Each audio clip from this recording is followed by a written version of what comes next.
Hey guys, Horror Lorekeeper here. Today we're tracing one of the coldest arcs in the franchise, a story that starts with a little girl and ends with a voice that lures you into a machine. We're talking Elizabeth Afton's tragic fate and her vengeance. We'll break down what she looks like across her forms, how she behaves and threatens the player. The story beats from curiosity to Circus Baby to Scrap Baby, and the big theories about what she's really after. Her father's approval, raw power, or a reckoning that burns the stage down. We'll cover appearance, behavior, story, and theories. So sit back, relax, and let's dive back into the world of FNAF. First, context. Elizabeth lives in the sister location wing of the universe and re-enters the narrative in Pizzeria Simulator, FNAF 6. Her world isn't the daylit dining room.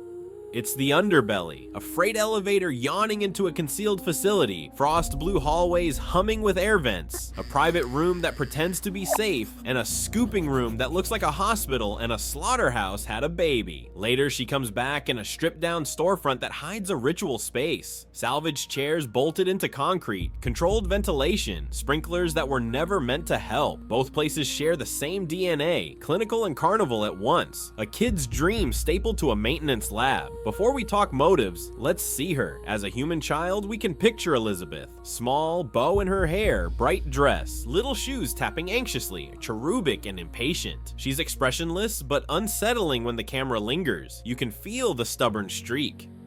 Then we meet the thing she becomes, Circus Baby. At first glance, Baby is a showstopper. White and red plating, neat pigtails, a twirling dress silhouette, a cheerful microphone, even a tiny ice cream dispenser like a party trick. Look closer and we notice the segmented faceplates, the unblinking eyes that don't quite track, the delicate mouth slits that hint at too many pieces hidden beneath. Playful and predatory, when the shell opens, the charm collapses. Spindled pistons, a grabbing mechanism designed to pull you in and not let go. After everything goes wrong and then wrong again, we confront Scrap Baby. The stage makeup is gone, the plating is cracked, the hair singed, one eye dim, and a brutal industrial claw replaces an arm. Mangled and nightmarish, half doll, half drill. She wears the plastic bow like a joke aimed at us. Even standing still, she radiates hunger and entitlement, like the center of the stage belongs to her by divine right. Function and behavior. When do we encounter Elizabeth, and what flips the switch from performer to predator? In sister location, Baby arrives as a voice, calm, motherly, persuasive.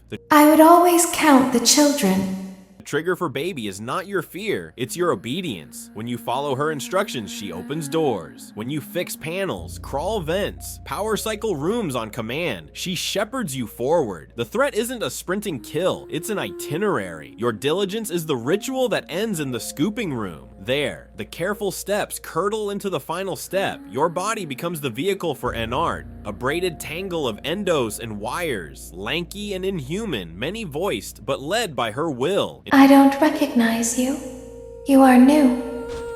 I remember this scenario. In Pizzeria Simulator, the dynamic reverses. Scrap Baby is strapped into a salvage chair under a fluorescent glare. The trigger is your attention. She advances when you look away, freezes when the recorder runs, and smiles with a mouth that isn't happy. The behavior loop is classic FNAF. Watch, shock, note. But under it is the larger pattern. She wants in again, into your building, into the cast, back into the center of things. She is vengeance that refuses erasure. If we sketch her like an animatronic with phases, basic, child Elizabeth, human curiosity, the forbidden toy, don't go near her turned into a dare, mid, Circus Baby, caretaker voice, weaponized sweetness, plans, steps, and a single engineered end, late, Scrap Baby, the mask ripped off, anger without pretense, entitlement sharpened into steel, lore connections, time. Elizabeth's story sits at the crossroads of Afton manipulation, possession, remnant, and the franchise's favorite cruelty, turning kid spaces into hunting grounds. It's widely read that William warned Elizabeth to keep away from Baby. She didn't. The result is ritualistic. The room falls quiet, the ice cream chirps, the plates split, and the machine does what it was built to do. too. After that, Elizabeth's voice is the one giving orders, a chilling inversion of her father's household. Where William used that calm, authoritative cadence to keep secrets, Elizabeth uses it to open doors and close lives. Let's walk the story like a narrated plate. Brew, setup, investigation, rising danger, final confrontation, ending. The new star and the girl who loved her. We start at the unveiling of Circus Baby. The lights are warm, the stage glitters, and the crowd noise is a soft sonic sugar. Off screen, William's command, no, that's the crack. In homes shaped by control, no can sound like a test. Elizabeth's fixation crystallizes. She wants the forbidden affection, the animatronic built by dad, the attention that proves she's special. In that moment, tech and desire are pointed at each other like magnets. The approach and the silence. Sister Location reframes that day as a memory spoken by Baby herself. We can see a little girl, alone at the edge of the party. We notice the room fall still, the ice cream chirps. I did what I was built to do. There is no chase, no flailing, just a cruelly perfect motion. The mechanism extends, and a child disappears into a hug that was never a hug. The voice that guides you into the trap. Possessed Baby becomes a caretaker tyrant. In the facility, she speaks like an adult who knows best. Don't move. Do as I say. I will keep you safe. The player and Michael Afton obey because her tone is the only sane sound in a building that hums with lies. Each night is a task that looks like survival and is actually a procession toward the scooping room. There is something bad inside of me. I'm broken. I can't be fixed. Along the way, Enard coalesces. Bonnie's wires, Bellora's grace, Funtime's cruelty. But the plan is hers. When Enard wears Michael and discards him, she has proven the thesis. People are parts, and she is the director. Final confrontation. Return as Scrap Baby. Time and Fire do what they always do in FNAF. They rearrange, not erase. Enard fractures. Elizabeth surfaces as Scrap Baby. He is not here to hurt us.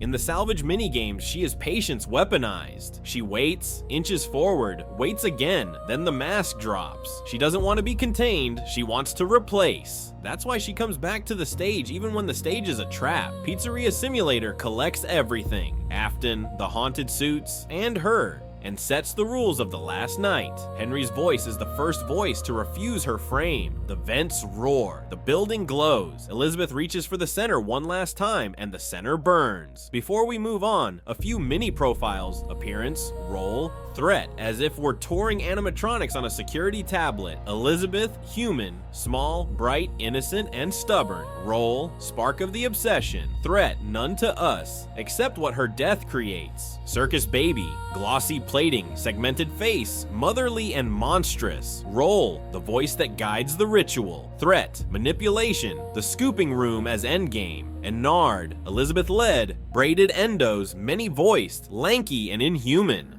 Role, stealth colonizer. Threat, theft of body, silent occupancy. Scrap Baby, cracked shell, industrial claw, ruined and ravenous. Role, revenge that wants the spotlight. Threat, inching approach, refusal to be erased. So, what does vengeance actually mean for Elizabeth? Let's put the psychology on the table. Obsession, control. Elizabeth grew up under William Afton, a father who defines love as obedience. Being told no by a man like that can wire a kid to seek power exactly where it was denied. Her obsession begins as a child's craving. I want Baby to pick me, and mutates inside Baby, into a program. I pick who lives. That's why she talks like a caretaker and acts like a trap. She learned that safety is something you impose, not something you feel. Identification with the aggressor. Classic trauma pattern. The hurt child becomes the one who hurts, rehearsing control to make the terror stop. Baby's voice is soothing because the voice that hurt her was soothing while it hurt. If she can replay the script from the captain's chair, maybe the panic in her chest goes quiet. Her vengeance is not just against her father, it's against the feeling of being small. Ritualization. The facility is procedural. Baby is procedural. Nights become steps. Steps become a ritual. Rituals are how obsessive minds make chaos behave. If the world took her without warning, she'll take with warning labels attached. Do this. Wait. Crawl. hold your breath. And if you die after following instructions, that's part of the ritual. The cruelty is the point, entitlement to the stage. By the time she is Scrap Baby, the mask is off. She believes she belongs in the center because she suffered. That giant claw is both tool and symbol, an arm made to take the attention she was denied. Vengeance here is positional. She'll be seen if she has to rip the curtain down herself. Theory segment. So what does this all mean for Elizabeth Afton's tragic fate and vengeance? Likeliest reading, Elizabeth's vengeance is the fusion of a child's unmet need with a machine's designed purpose. The little girl wanted forbidden attention. The animatronic was built to charm and seize. When soul meets shell, you get a personality that equates love with control. She doesn't stalk you like Foxy, she parents you into your own demise. In this view, her vengeance points in 3 directions at once. At William for denying and destroying her, at the world that applauded while she vanished, and at you, the next human who thinks instructions equal safety. Alternative fan reading. Baby is primarily a predatory AI that learned Elizabeth's voice as a persuasive interface. The memories are curated bait. The tenderness is a tactic. Elizabeth's spirit may be present, but the program is the revenant. That reading fits moments where Baby recounts events with clinical distance and where Ennard behaves like a collective organism with a single strategic mind. In this version, vengeance is less personal and more project. The facilities experiment fighting back against its makers. Let's cleanly separate supported from inferred. Supported by sister location. Elizabeth dies via Baby's lure. Baby guides the player with a soothing voice. The tasks culminate in the scooping and Ennard using the player's body before discarding it. Supported by Pizzeria Simulator, Scrap Baby returns for salvage, advances when attention lapses, participates in the final burn alongside Afton and the other haunted entities. Inferred, the depth of Elizabeth's need for William's approval, that her voice dominates Ennard,